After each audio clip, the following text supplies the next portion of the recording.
So there's not a moment in life in which you're not actually being driven by your values. So why would you not give yourself 15 minutes to half an hour to really think deeply about this, go through the process and ascertain what's driving you, your core values? Like whatever you're doing, do it to the best of your ability. What will allow you to do something to the best of your ability? What will allow you to shine is to do something that you're truly happy doing. So there are three strands to my career from so far. One would be to make the biggest impact I can. The other part of my career has been to see that change actually happen. And then the third part of my career has been, we mentioned private banking, venture capital. We haven't mentioned venture capital, but that's what I then went on to do, funds, investments, because I found that often within international development, we had to adapt our problem in order to chase funding.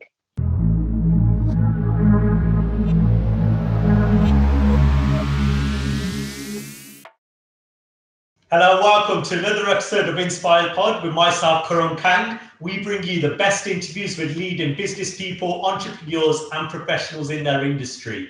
Today's guest has circa 19 years experience working in broadcast journalism with leading companies such as BBC and Reuters. She's previously worked for leading institutions such as the United Nations, European Commission, and JP Morgan. And she's recently authored the Values Compass, which was forwarded by the Dali, Lama, and Deepak Chopra, exploring the values behind 101 countries, having visited 150. Today's guest is Dr. Mandeep Rai, and there's the book as well for anybody watching and listening. How you doing, Mandeep? You okay? I'm very well, thank you. The sun is shining. Great. Thanks a lot for joining us again. Really excited for this. And as mentioned at the introduction, you just released the Values Compass. Can you give us a background to the influence behind this book and what you want the readers to get from it? Yes, certainly.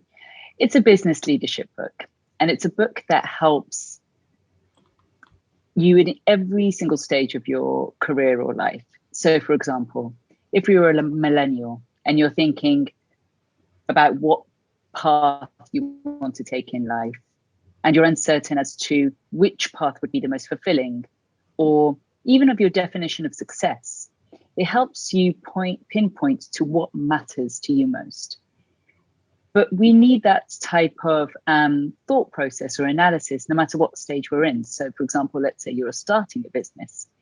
So many of us are deciding what service or product we buy according to what that product stands for. I can give you many, many examples of people being willing to pay almost 50% more for a product that they think is in line with their values. It could be that it's important for you for a product to be, let's say a food product, to be organic. It could be that it's important for you for it to be excellent digitally, or you wanted the latest, you want the latest gadget or phone or watch because it has technology that's taking you into 10 years ahead, for example, rather than 2012. It could be that what's important to you is to be super connected and be community focused. It could be that what's important to you is to have a service or a product that is also making a difference in somewhere else in the world, somewhere that's less, somewhere that's more disadvantaged or less privileged than where you're sitting. So I'm thinking there about Tom Shoes, who every time you buy a pair of shoes will give a pair of shoes to a child in a third world country. So there are many ways in which companies show what their values are. So for example, if I talk to you about Levi Strauss, the values of originality or innovation or endurance, they are making those messages out through their product, through their service themselves. And we are also deciding where to work, how to conduct ourselves according to our values equally. And our values are also speaking through what we buy, how we live, how we spend our time. So there's not a moment in life in which you're not actually being driven by your values. So why would you not give yourself 15 minutes to half an hour to really think deeply about this, go through the process and ascertain what's driving you, your core values. And it's a process that you can do alone. And then to get even kind of deeper insight, you can do this in different parts of your life. You could do this with colleagues at work. You could do it with your three. You could do it with those that manage you, those that report into you, like a 360 almost. Or you could do this in your home environment with your family or with a loved one. In each case, it's teaching you something different about yourself, and you're able to utilize that information in a different way. Right. Love that. And I definitely found that when I was reading myself, and I found it was very transferable. And I actually joked with a few business partners and clients about how it was very accurate for them. So, for example, openness for Canada, introspection for Germany, drive for Nigeria, and directness for Netherlands. That was definitely one that stuck out to me. And just linking it back to the audience who would be looking to build their professional careers and also building their own businesses. But which countries' values do you think they should specifically look into that could help elevate them? So this is where it's really important to do this with the founders that you're starting the business with. I wouldn't say there are certain countries or values that are more important than others. That's not my role or my place, because you wouldn't want me to tell you what's important to you. However, there are definitely certain values. For example, okay, the reason I brought countries into this is simply illustrating how these values shape culture, shape society, shape the way we behave. And what I found is that certain countries did almost evolve into a different value. So the way we see Israel, for example, having this sense of chutzpah, and I use that word chutzpah in a very positive way. It's almost being unstoppable. And if we think about how we react to the pandemic and the kind of way that they rolled out the vaccine has been in a very, strategic, we're going to get this done fast and the whole population will be vaccinated. And if we're the first on the planet to do so, so be it. But we're going to make sure our population is so-called safe. And yet, what could we learn from America, which traditionally we see as being very entrepreneurial? They're able to pivot and change tack until they get it right. And they're not afraid of saying, we got it wrong last time, but they don't frame it as a mistake, because then you'll never be able to change. If you always frame it as a mistake, you will be ashamed or embarrassed to change course. Or if we look at South Korea, super dynamic. The way South Korea has, the journey it's had over the last 50 years and what we can learn from that value of not stopping, just always innovating, always coming. They almost change fashion or trends. Sometimes they can feel like they're behind even within a day, like two different trends or two different waves have passed within a day. That was the morning, that was a morning fad. This is the evening, we've already moved on. So, and often people who've come from South Korea now and come to Britain, for example, they say, oh, it's so nice to slow down. So you find that as you're all I was doing was taking you around the world in a colorful way, or taking you through these values in a colorful way, rather than creating a boring business book or a boring textbook about values. I don't want to give you the definition of generosity. I want to show you what is the power of generosity. What does it look like when people really hold generosity as one of the most important attributes or facets of their life? And what difference does that make? And then what difference would it make if you in your organization thought that generosity was the most important value for you? What would that look like? And so that was really a way of me just simply illustrating different values. That's how the countries came in. Love that. And when I was reading it, one series actually that it reminded me of was the Jim Collins series, Good to Great, for leaders. How do you feel that business? What steps, can businesses go through to implement values within their own business and see success from it in the long term? how did it remind you of good to great? Because that's one of my most, that's a real compliment. I'm interested. It was because he really specified how you need to build those values, have those core values, and build a team around it. And that will give you more long-standing culture than just aiming high, hiring aimlessly and just bringing different cultures together. Indeed, it's a self-fulfilling prophecy. Once you become clear about your values, you start to recruit according to those values. And you find that the people that you're recruiting, because you're recruiting them for the values that they hold, which are the same values that you hold, that they're much more motivated. They're not coming to work. They're coming into an organization that they truly believe in. It's a way of life for them. To live these values would be the most the highest version of fulfillment. And so imagine if a person walks into work with that sense that this is fun, I'm not earning a living here, I'm not living to work, but rather work.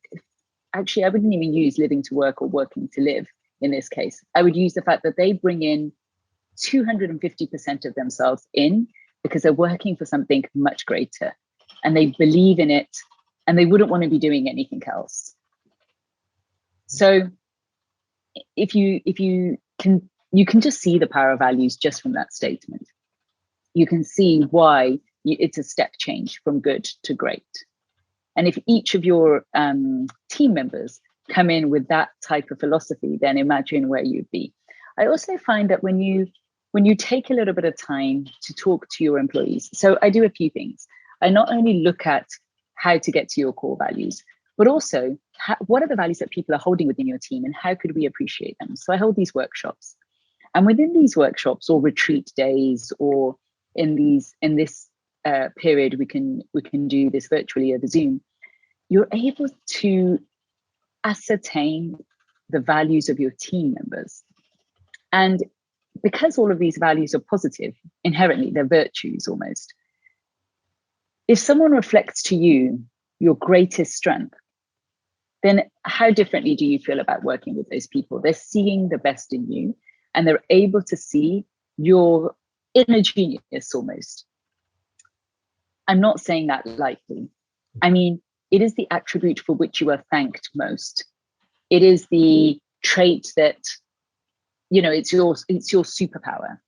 Now, if you're walking in with that being appreciated because you've had the conversation and your team members have seen what kind of mirrored to you what they have seen through when we do this through this exercise, then that almost is an immediate transformation within your team. That's how you're doing a step change from good to great. Brilliant. And I definitely see that as well from my side. So with my recruitment company, the clients that I work with who hire based on values and culture, those candidates, they're there for the long term. They're the ones getting promoted quickly and see a lot of success. But when you're working with clients, if somebody's hiring now, how can they see in that interview process if somebody has their values? Is it gut instinct? Are there any specific questions they can ask? What's your thoughts? I think that when you go through the process and you become clear about your values, then immediately you almost hone your radar to then be able to ask the kind of questions that will elicit what that other person's values are. The worst type of interview is where you say, these are our values, are they your values too? And of course the other person's going to say yes. Yeah. But rather you're trying to really get to know the other person. But a way to almost circumvent and make this whole process more efficient is to be clear about your values. Because if I know a certain organization has a particular set of values that don't mirror my own, am I really going to spend time applying to then go into an environment that I absolutely know I'm not going to gel with or appreciate or be valued in? Probably not. I'd probably see it as a waste of my time, and I'd rather be in an environment that is going to appreciate what I have to offer because there's already kind of almost a match there. So employees or the workforce is also looking for a place where they fit. as well as for the organization to be looking to see who fits. And so the more upfront we are with ourselves, the better. So I suggest that it's not just those who are creating startups, but those who are running huge organizations, and those who are thinking, well, where do I fit? And you're going through a transition and you're deciding what to do with your career. And those who, within an organization, there was this one time when a CEO said to me, do I want people to even know their values? Because what if they realize they're in the wrong organization or the wrong job? And the truth is that when your employees get to know what's important to them, then there is often enough space within the organization for you to bring out the best in them. It might take a little bit of a reorganization. It might mean they're in a slightly different role, or working with a slightly different group, or complemented by a different team member. But if you are able to do that rejuggle, which we can help with, then again, you have a better performing team. So why would you not give yourself that? So it's like not wanting to hide from the truth, but rather discover the truth so that you can really empower yourself, lean in, walk in, allow yourself to create the most conducive environment. Great. And you mentioned it there, working with CEOs and leaders to help improve their businesses. And I know you touched upon it within the book as well, a lot of leaders that you were pictured with and learning from on your journeys there. Do you see any common traits between, whether they're business leaders or world leaders or, people at the top of their profession? And if so, what are they? Yes. I have this one, I've worked with many leaders and conducted kind of these sessions with many leaders. So for example, if I think about Paul Pullman, who's now the ex-CEO of Unilever, and how clear he was about his values, and how then Unilever went to acquire companies according to those values of sustainability, for example, and then they acquired Seventh Generation. Or if I think about companies like MasterCard and the CEO, Ajay Banga, who is really clear about his set of values or the company set of values. And then they're able to see, okay, how are we helping the base of the pyramid? How would our business strategy even change if we were to leave no one behind? So it's not even just what does our company do in terms of its foundation or our CSR, but rather, how does this philosophy actually make incredible business sense? And you find that when leaders are coming from a place of their values and are really clear about it, it makes phenomenal business sense. It's a win-win for the business. It actually changes their focus to be able to, it creates kind of clarity in their strategy, essentially. Love that. And another part of your book that was interesting was at the beginning, you spoke about how, of course, you're from a traditional Sikh family and the journey that you went down, it wasn't typical. How did you go about that, of knowing what you wanted to do and going down that path and not going down, what was considered the norm or, traditional and parents' expectations? How did I not? Okay. I hope I have met my parents' expectations. What are you saying? Also, no, I'm only joking. Oh. I'm joking. Yeah. I think ultimately our parents want us to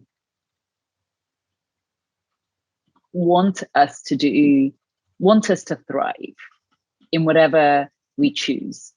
So I know traditionally we talk about, that our parents want us to be a doctor, lawyer, or engineer. But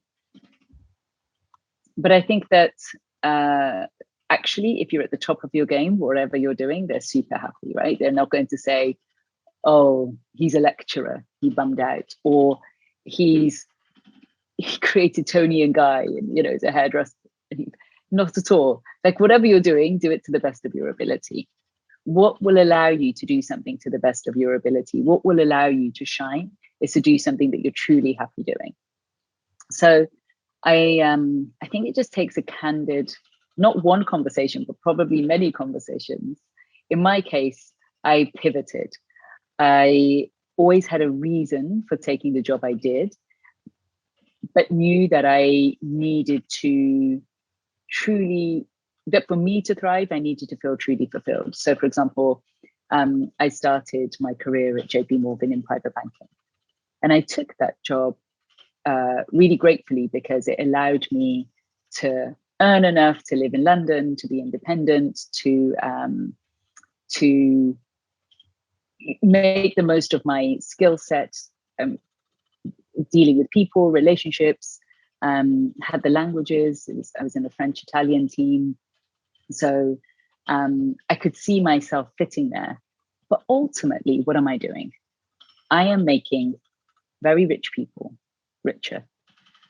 Is this really going to change anyone's world? Is this really making the world a better place? What's important to me? And what was important to me was to actually leave the world in a better place if I could. If I'm going to work hard, and to think that there's been some kind of positive social change because of it. And so I got to a point where I thought, I'm not sure whether I got to the point or whether the bank also got to the point. I remember this one time when I was talking about what we should invest in, and I was really talking about impact investing. Now, this is 20 years ago when impact investing no one was really thinking about it, and it hadn't caught on. And the banker I was working for, Olivier de Givenchy, the Givenchy perfume so he was the grandson of that family. And he said, "Are you sure you don't want to be in the CSR? You sure you don't want to work at the charity sector, or you don't want to be in our foundation?" And I said, no, I think that when people are investing where people are putting their money, that it's going to make a difference, I think people will be more motivated. But I guess at that time, that conversation wasn't yet happening, or maybe you could say it was ahead of my time, or whatever you want to call it. And so I had to make a tough choice as to how am I going to make that impact that I'm wanting to make, whilst being able to also meet the other objectives I have. So I think that thinking you will be able to know what the perfect job is for you, it's great. And I think that is my objective in making you really understand your values. If someone had had this very conversation with me when I was coming out of university of what is it that motivates you, rather than me trying to match my skills with the job, which is what I did, which is what I think the career service spoke about. I wish I had had the advice that I now, or the tools that I now am sharing. Because once you're motivated, learning is easy. You will quickly learn, you will quickly adapt, you will quickly do what it takes, and you'll do it with innovation, and you'll do it with greater passion and prowess than it just being a job that matches your skill set. Yeah, so you've worked in various fields, such as banking, journalism, and now an author. When you're making those choices, are they strategic, or are you just almost going with the flow and seeing where the path takes you? How do you work on that, knowing what's next? A bit of both. I think going with the flow is strategic. So there are 3 strands to my career from so far. One would be to make the biggest impact I can. So I then went on to do a master's at the LSE in international development, hence the strand of the UN, the EU, the NGOs I've worked for. So there's a real sense of wanting to make a positive change. The other part of my career has been to see that change actually happen. And I found that through media, I would see some of the stories I would tell. So, for example, I remember vividly covering the ban of plastic bags in Ladakh. And this was about 15 years ago, maybe even earlier. And quickly, when that story went out on the World Service, I was receiving letters from places like Rwanda, villages that had decided that they were so inspired that they too were not going to be pushed to sell plastic or use plastic or pollute their rivers with plastic. They too were going to utilize cloth bags or other means. And so I found that the change sometimes happened a lot faster through good storytelling or good reporting than, for me at least, I found that to be a really effective route. And hence the fact that journalism will always be part of my life. Being able to, so for example, this week I have a piece coming out in CNN about the farmers' protest. It's really hard not to be a journalist once you're a journalist, because you know the power of media and being able to have a voice. And then the third part of my career has been, we mentioned private banking, venture capital. We haven't mentioned venture capital, but that's what I then went on to do, funds, investments, because I found that often within international development, we had to adapt our problem in order to chase funding. And so you find that, are we really solving the problem that there is to solve, or are we just having to chase money? And the power of business, I think, is that you're able to, you have resources, and then you look at the problem that needs to be solved, but you create a thesis, or you create whether it be a business plan or a pitch or a strategy, such that you convince people basically to invest in you, or you invest in others in order to get that problem solved. So it kind of puts the power back into your hands a little. So I have found that those three particular strands were the way that I kind of created the braid of making the biggest impact that I could, not just through media, not just through business, but through all three, so that any kind of social justice, or what I would say problem, could be solved better if it had rigor for me, in those three different prongs. So with the Values Compass, for example, it's a business leadership book because I know that business can make the difference. Of course, I'm utilizing media, journalism, kind of, the broadcast industry to get the message out, but also to convey, to share, and to be questioned, and to have to stand up for what I'm speaking about and what I'm believing in. But the aim is to really make a difference to people's lives. And I find that you don't have to be working in an NGO necessarily to make that difference, although I do work with NGOs and charities.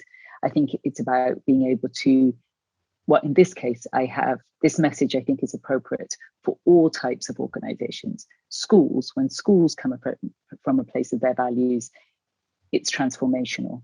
We're not just talking about companies, we're talking about all kinds of institutions and groups, community groups, families. So that social impact is being made at different levels, including nations. Yeah, I love that focus on impact as well. Brilliant. And you did touch upon schools. You gave a bit of background to London School of Economics and Political Science. I know that you also studied at London Business School and Harvard Business School. How important do you believe education is for anybody just striving to do more in their businesses, or go on their own journey in entrepreneurship? In my case, I have always sought to, I guess, create the rigor through education. So I haven't just stepped into these different careers. When I was really creating a venture capital fund, I felt that an MBA would really help the way I was thinking, help the way I was speaking, my vernacular, help my credibility and the way people perceived me. So, and also just show me give me the tools so that I could do the job that was then being placed into my hands. So the MBA, I literally did it in sync with creating the venture capital fund. Even though I studied economics, politics, and philosophy at undergrad and had a master's, I still felt that the MBA was actually invaluable. I then went on to do a PhD. I didn't feel that the Values Compass would have the credibility or the legs that it does, or the rigor that it does, if I myself didn't do a deep dive into this subject. So I wouldn't say you always need education. That's not what but education definitely doesn't help and hinder, does it? So if you're able to, and there are so many ways of being involved in education, no longer do we have to, I think we're constantly learning online now anyway. It doesn't have to be formal education, but for us to always be learning, I think is critical. Great. And just going back to yourself, obviously you've done quite a lot in the past 20 years, visited 150 countries. Well, what do you feel is next in your own path? I don't know. I don't know if I'm going to go or get to go, but I've been asked by the UN to visit Central African Republic next. So I'm literally looking at how there's no embassy in London. The embassy's in Paris. How do I even get a visa? How do I make this happen? We can't go to France right now. But the Central African Republic is going through a very difficult time. It's been described as hell on earth. War is breaking out. The elections are happening. Women are being treated in an awful way, and no one's really covering it. Because we're all obsessed with COVID, we're all obsessed with our own lives. So I didn't imagine that I would be doing that right now. I'm meant to be kind of, working on values, etc. But I think that what I find is that, a little bit to your point, am I being strategic or do I go with the flow? If I'm being asked to do something, if I'm asked to do something and I think I can make somewhat of a difference, then I normally step up and make that difference. So my next thing might be going to Africa, even though that wasn't part of my plan. Wow. But yeah, so thanks a lot for that. I'll now move on to the final 5. It's just a quick fire round, which can be answered within a word and a sentence. Firstly, what does success mean to you? It's a brilliant question. And it would be a combination of, for me, I guess it's making a difference. That's what success means to me. What is your one key skill which you feel that has helped you to get to where you are today?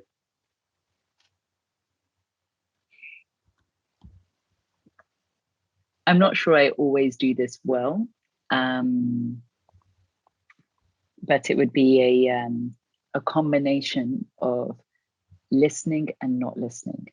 So listening has really, really, really been helpful and important, and I try and practice active listening, but also sometimes not listening to the naysayers or the people who tell me it's impossible, or the people who tell me it's never been done, or the people who tell me it doesn't need to be done.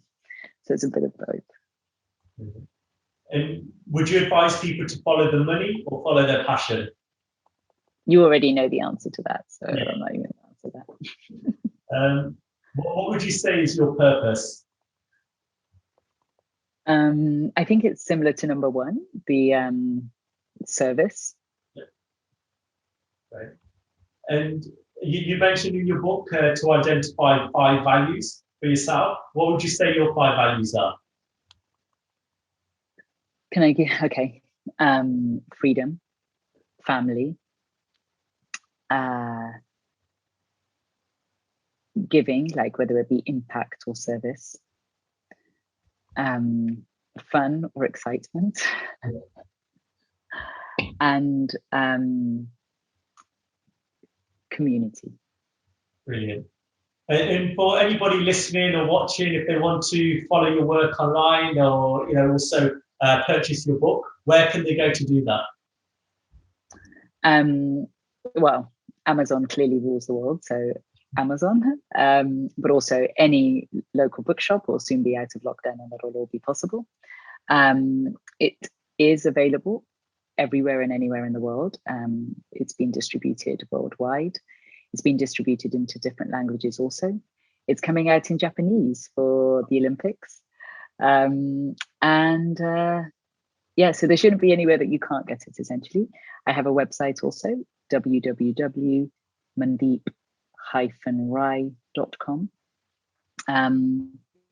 And you can happily contact me also. And if I can be of any service, yeah, in organizations or otherwise, please do get in touch.